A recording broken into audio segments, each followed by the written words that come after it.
So I think you did a pretty good job, because the other challenge is we don't want to sound like we're interrogating or that kind of tone. You know, most of you sounded pretty good, so don't get me wrong, but you want to make sure you're not saying, you know, it's $400 times 60, and what is that? Or instead you might say, well, let's figure that out together. Yeah. And they go, oh, okay. And then you just take out your calculator and you say, and then you point, you know, like if you have it on your calculator, you go, so let's figure it out together. Do you know if, no, okay, let me just check it out, okay. And then instead of saying it, you turn your phone to them, right? If I had my phone and I'm doing it, and go, oh, that's how much it is, and how much, and then you go, 24 grand. But I'm just saying, you got to get them to say more, instead of you just wah, you know what I mean? And they're like, you know, it's that. What's that rule of thumb number 1 from this morning? Never. Rule of thumb number 1, first thing I got you to write this morning. Remember it? Never talk to Never talk to inattention.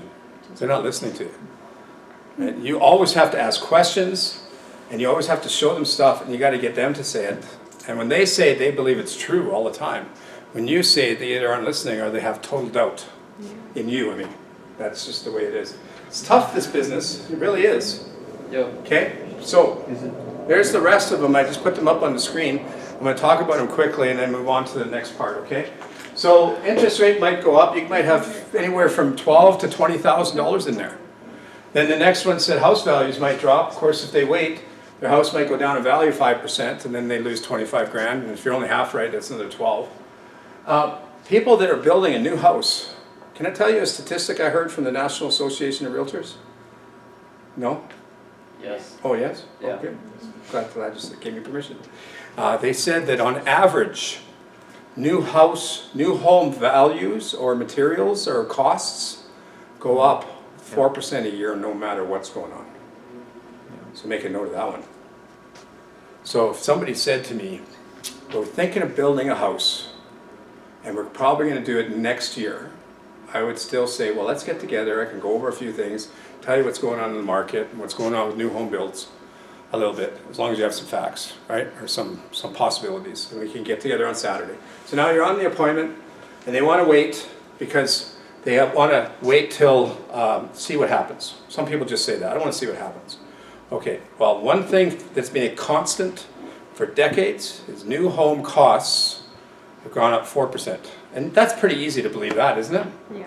I mean, lumber, you know, plumbing supplies, fixtures, concrete, all that stuff, it just goes up all the time. Even if everything else goes down, everything else goes up. Inflation, all that stuff, right?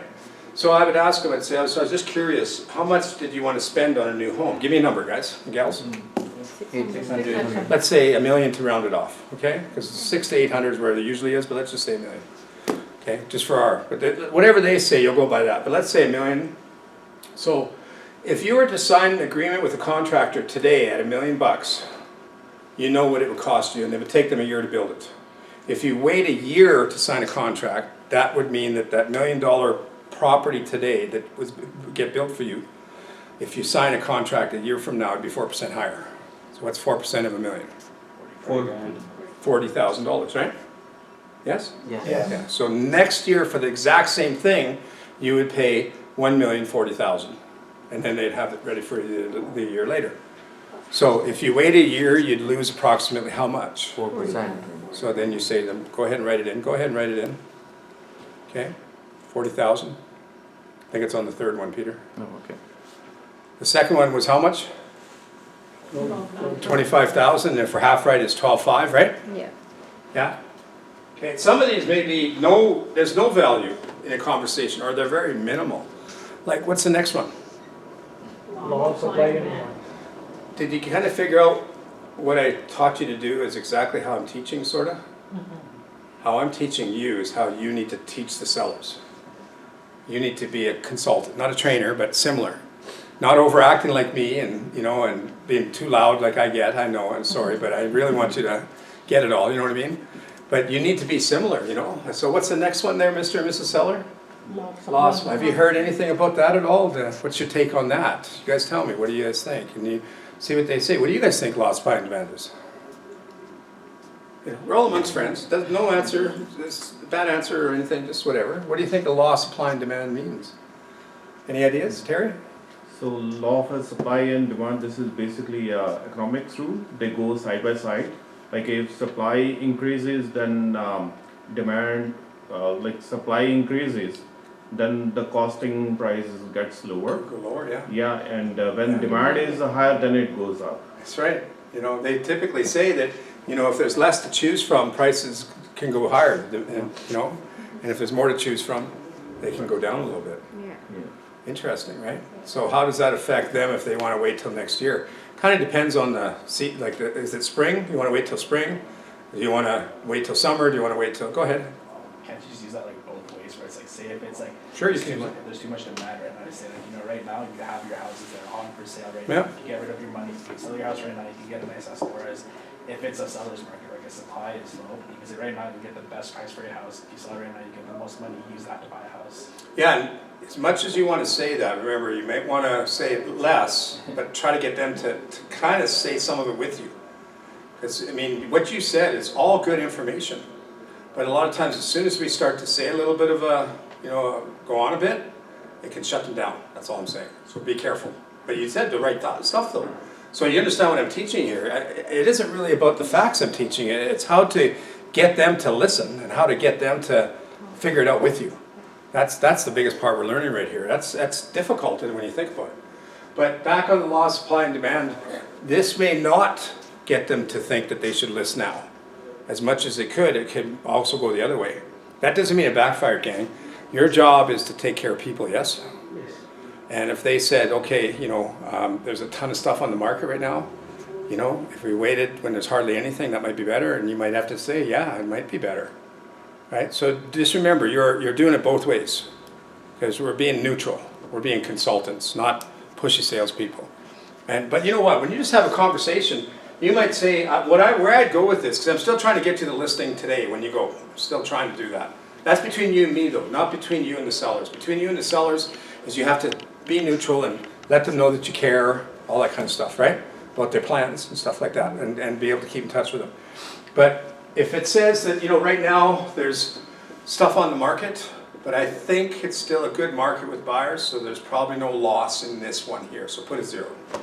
Go ahead and do that. By putting in a 0, you remember that I taught you that sometimes it doesn't apply as much, and it is okay to put a 0. Does that make sense? Okay, what's the next one? Renovate and lose money.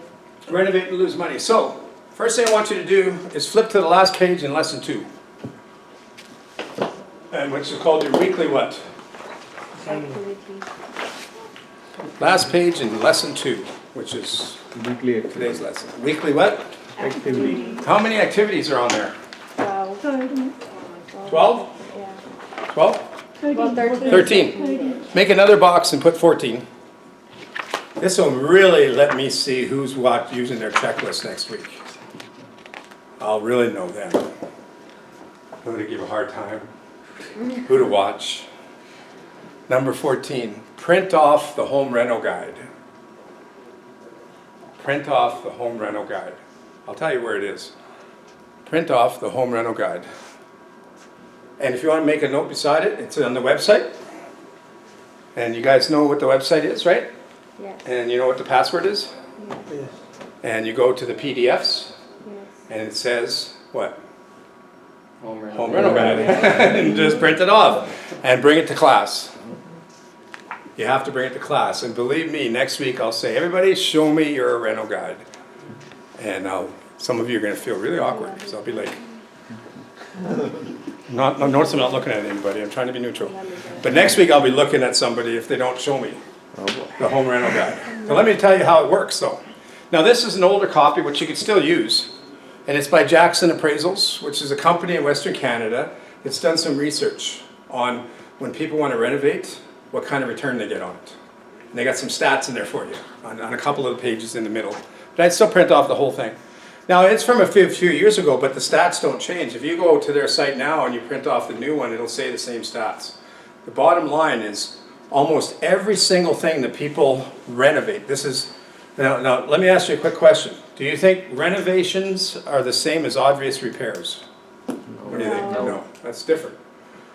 A renovation is like, you know, somebody could come into here and just say, we want hardwood floors in, and we want different kind of wall, and they renovate this room. But yet there's nothing wrong with it the way it is either. That's a renovation, let's say. It could be upgrading it, sure, or it could be, but if something was broken, like this door was busted, right? Big crack in it or something, that's an obvious repair. So we're not talking about obvious repairs. These are people that said, we want to put 30 grand into the kitchen before we sell it. And of course, if they put 30 grand into the kitchen to renovate it, countertops and stuff, that's probably not enough money, by the way, but anyways, if they did, do you think they're gonna just ask you to raise the price 30 grand to sell it? No. How much do you think they're gonna wanna raise it? More 50 50. grand. Yeah, they do, they double it. It's crazy, right? But here's the thing, they'll put in 30 and they wanna raise the price 60, but when they put in 30, it's only 80% return. Yeah. So they really should only raise it 24. And now we got something to create somewhat doubt. So remember, we don't go in and start telling them a bunch of stuff, we show them, okay? So now pretend you're on the appointment.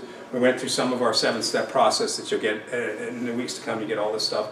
But anyways, they said, we're gonna wait, we're gonna renovate first.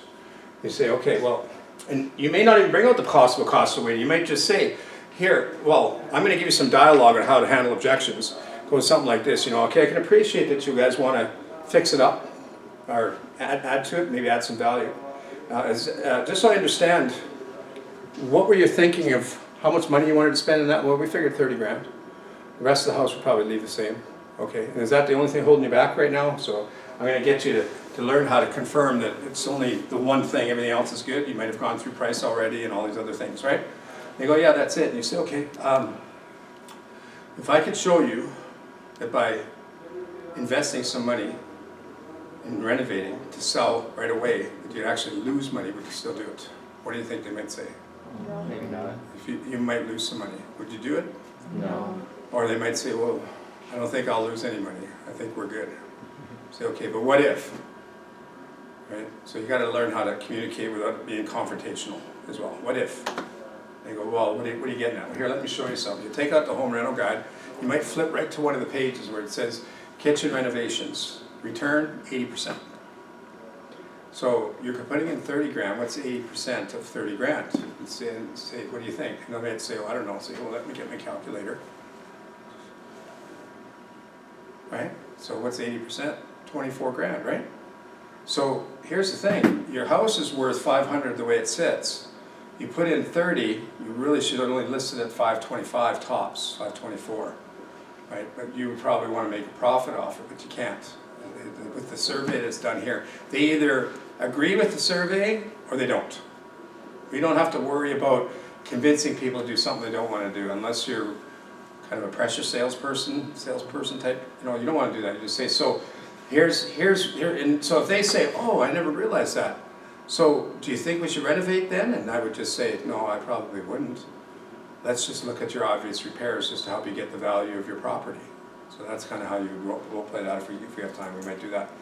What if they say, no, I know, I got a guy that comes and da-da-da, and what are you going to do? You're going to disagree with them?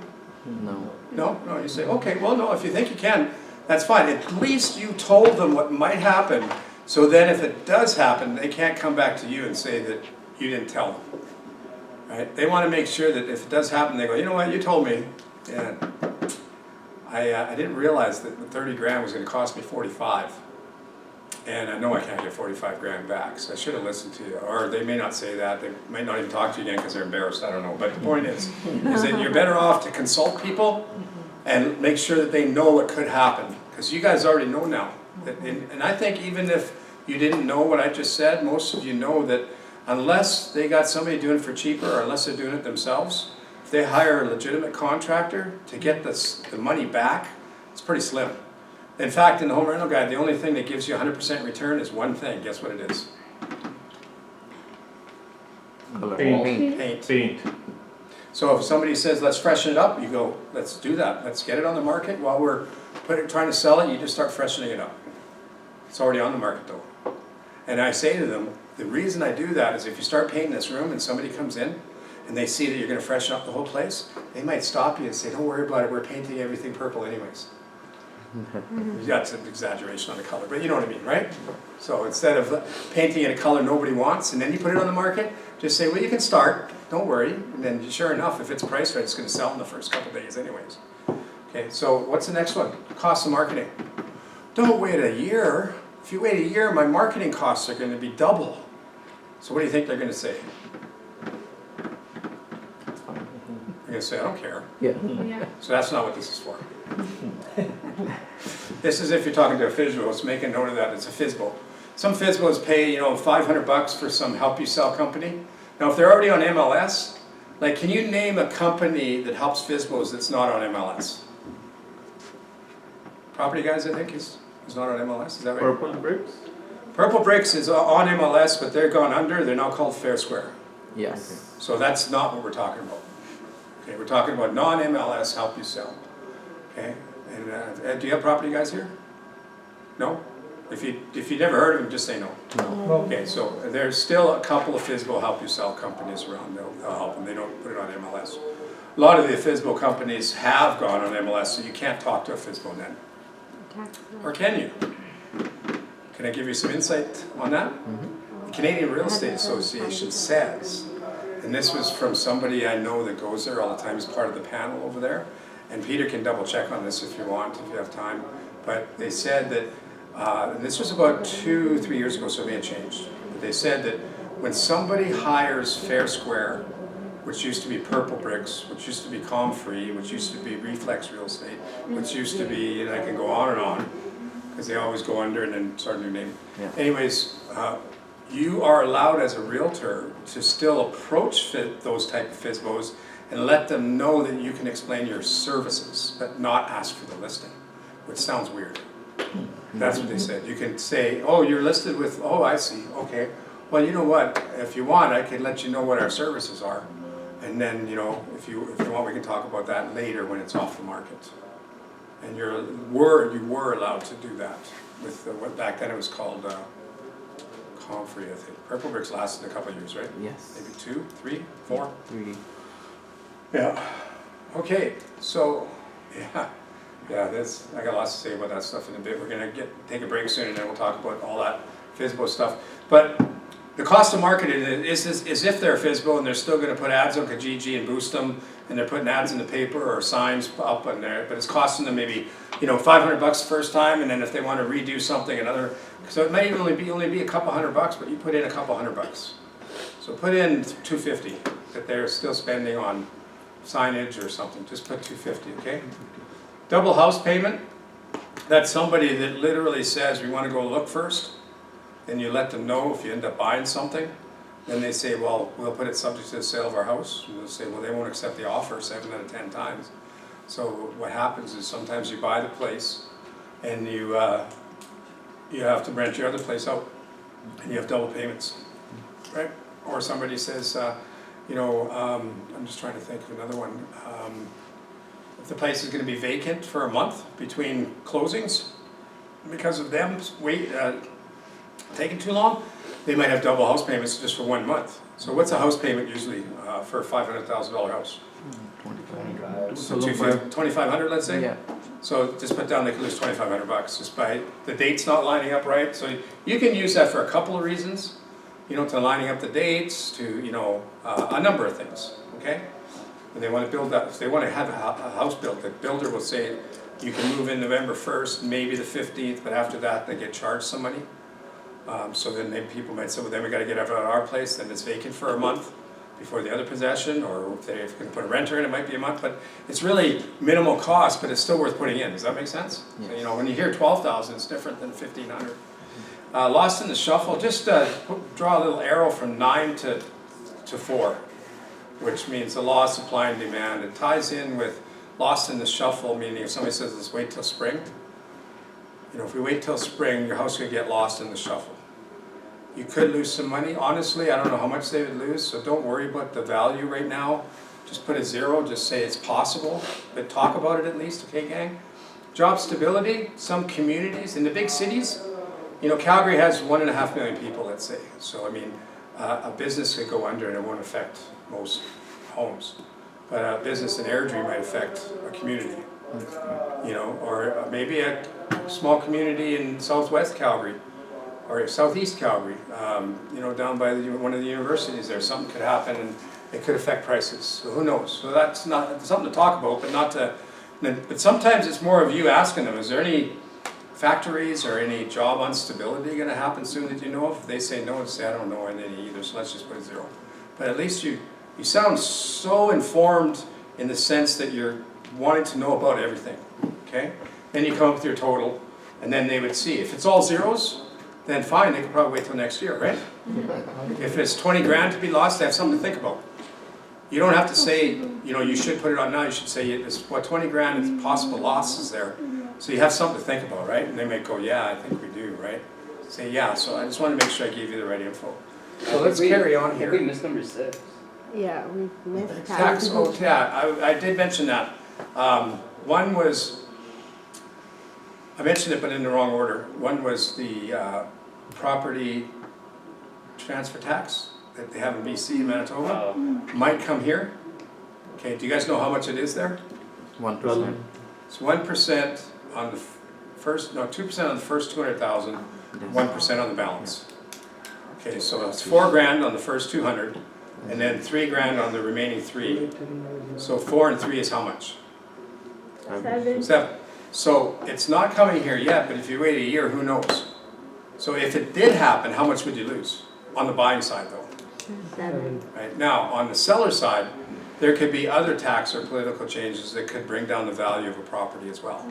Have you heard anything? And you just ask them, if you guys haven't, then you say 0. But what if you heard that, yeah, the new federal government that gets in is gonna increase interest rates twice as much? That's what I heard. Let's play it out as if it does. And you have another conversation, some more math to do. Does that make sense? Yes. So keep your eyes and ears peeled to legitimate changes with politics that are, you really just need to listen to your board. They'll tell you a lot of stuff, okay? All right, so let's go here to fair trade concept. What do you think a fair trade is? Fair trade is something like this. You will perform a valuable service for the seller, and in return the seller must do something for you. You know, people say on their bus benches and in their marketing, free market evaluation. It's not really free in the sense that you just don't go over there and go, you can get 500 for your house and call me if you need me and that's it. You're gonna want something out of that, would you agree? You're gonna want them to listen to what you have to say probably, and give you enough time for that at least. Not just a blunt or a quick, you can get 500 by. It's like, listen, I'll come over and I'll do an evaluation of your home. But I just want to make sure you're not rushed. I want to make sure that you got nothing else planned for a while so we can get to know each other and I can tell you a few things of how it works. Oh, no, I just want you to give me a price. Oh, but yeah, we'll see. Since you're not thinking of selling right now, price won't really matter at that much. So maybe we'll just get in touch with you in a few months. And they'll probably tell you, don't worry about it, and you're done with them anyways. But that's another story. Isn't that right, gang?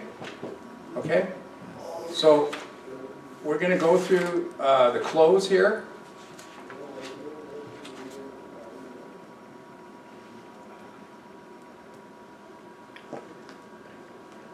Cha-ching! Thank you. I had to wait long for that one. Everybody's just busy writing. How many of you can do 2 things at once? I'm glad no hands went up. If a guy's hand went up, I'd say you're lying, because I know I'm a guy. I can't do 2 things at once. I think I can. Well, I play drums, so I got 2 hands going and 2 feet, but typically I can never get anything done if I'm trying to do. So I understand why you didn't answer because you were writing. Yes. But it just dawned on Peter. He's writing, and all of a sudden he just looks up. Cha-ching! Do you like it when I keep you on your toes? Yeah. Okay, a couple more things and then we'll take a quick break, but just let me get through it first. I don't know if we'll role play before or after the break, probably after, or we'll check our time. But the prospecting track, again, gang, it is so critical that you really follow that as the steps as close as you can for you to be 10 times more successful. It's really, really important. Don't just push it aside. Don't think it's just a little thing. It's a very, this one is actually, if I was to say a little thing, it's more like a big little thing. It's big. It's really important for you. So we're going to continue to build the prospecting track. But I want to show you that in the prospecting track, I think it comes up again on the slide here. Let's see here. I'm gonna give you the dialogue for the close first, and then the track comes up again, which includes the close.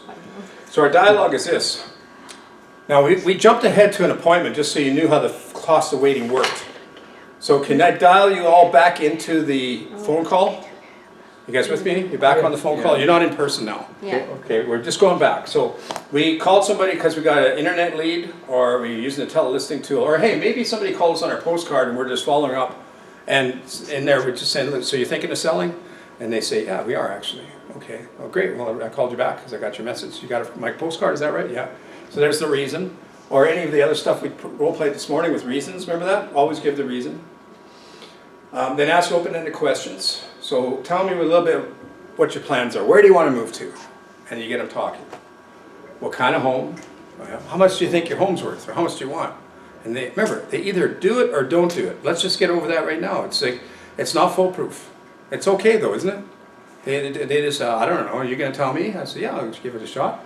Well, sure, yeah, I'll bring some comps over, no problem. Well, then let's do this. I don't mind. You segue right into closing. Cha-ching. Okay? And you go right into it. You say, why don't we do this? I don't mind. I've got some time. Let's schedule some time we can get together. While I'm there, I can go over the costs of waiting. While I'm there, I can go over the comparable sales in the area. While I'm there, I can do a market evaluation. While I'm there, we can go over the home rental guide. While I'm there, we can, whatever it is. That way you can see exactly how it works if you look before you list. Or that way you can see exactly what's going to happen if you renovate. See, when I have those dots there, that's just because there's, what, 20 different scenarios? That's all. And listen, I'm available tomorrow at 11, or would 1 be better for you? Pause. Now, what are they going to say? Give me a optimistic response. 11 works. 11's good. Give me a pessimistic response. No, I'm being Wow, honest. like, I'll let you know, I don't want to meet you, send it to me, whatever, right? Okay, so it's up to you how you want to think. But what does your trainer say you should try to think as? Optimistic, yes? Yes. yes. Okay, so, you know, I think if you feel optimistic, you'll try to do the little things all the time, Yes. as opposed to thinking it won't work, so what's the point? Because you're in the wrong business if you think that way.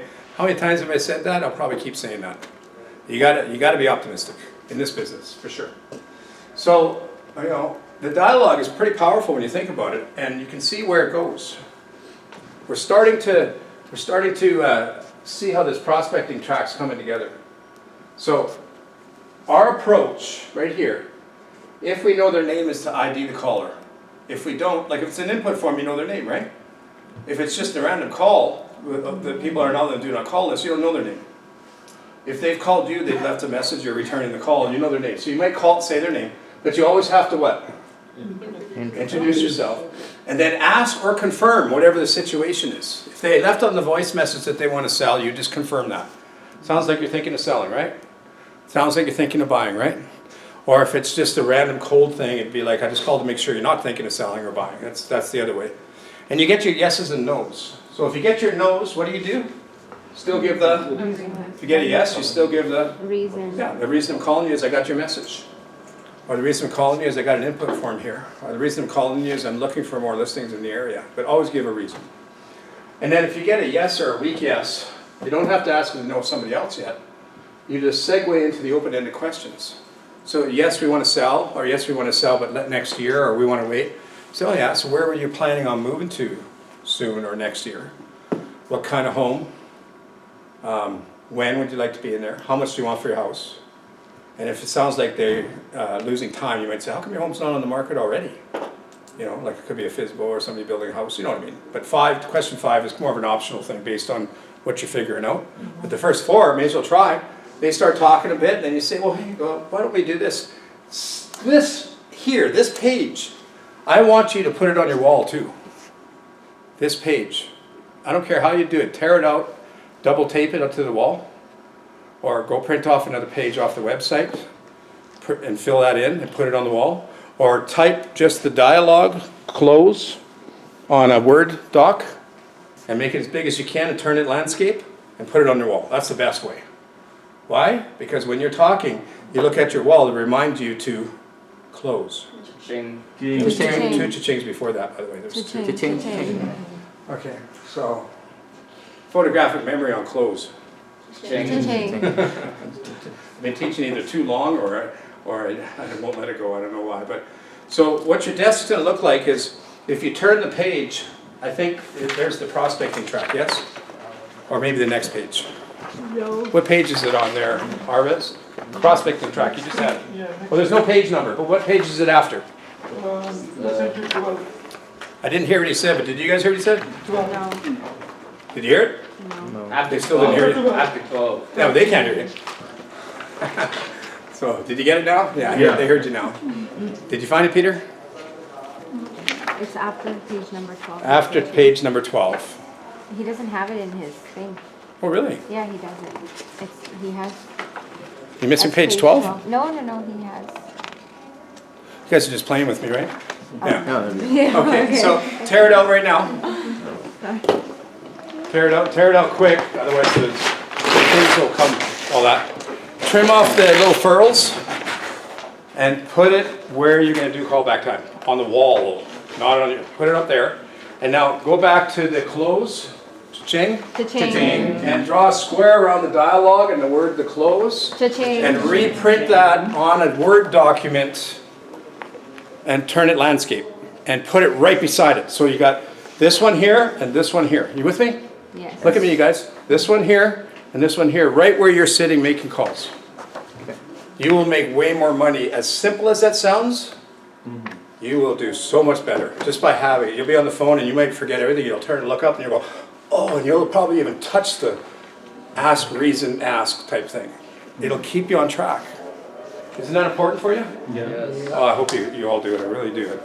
I have a lot of, as much as I love speaking, and I love making a living at this, the other ingredient I just love is when you come back and you said, Dwayne, it worked, I got a thing and it's sold and the clients are happy, I'm just like, wow. It just makes me want to keep doing this, you know, even past retirement. You know, but when you get older, you start thinking about that stuff. Should I keep doing this or not? But when I see some successes, I'm just thrilled for you folks. Okay, so anyways, back on here, with when you offer your fair trade item and you use this dialogue, you know, why don't we do this? I don't mind. Let's get a little time. We can get together. While I'm there, I can go over some of the comps in the area or the home rental guide, and that way you can find out what's going on with, you know, da-da-da. I'm available tomorrow at 1, and then they say, well, tomorrow's not good. Well, there's a 3 there. That means we should close Cha-ching. up to Cha-ching. 3 times. 3 times if we have to.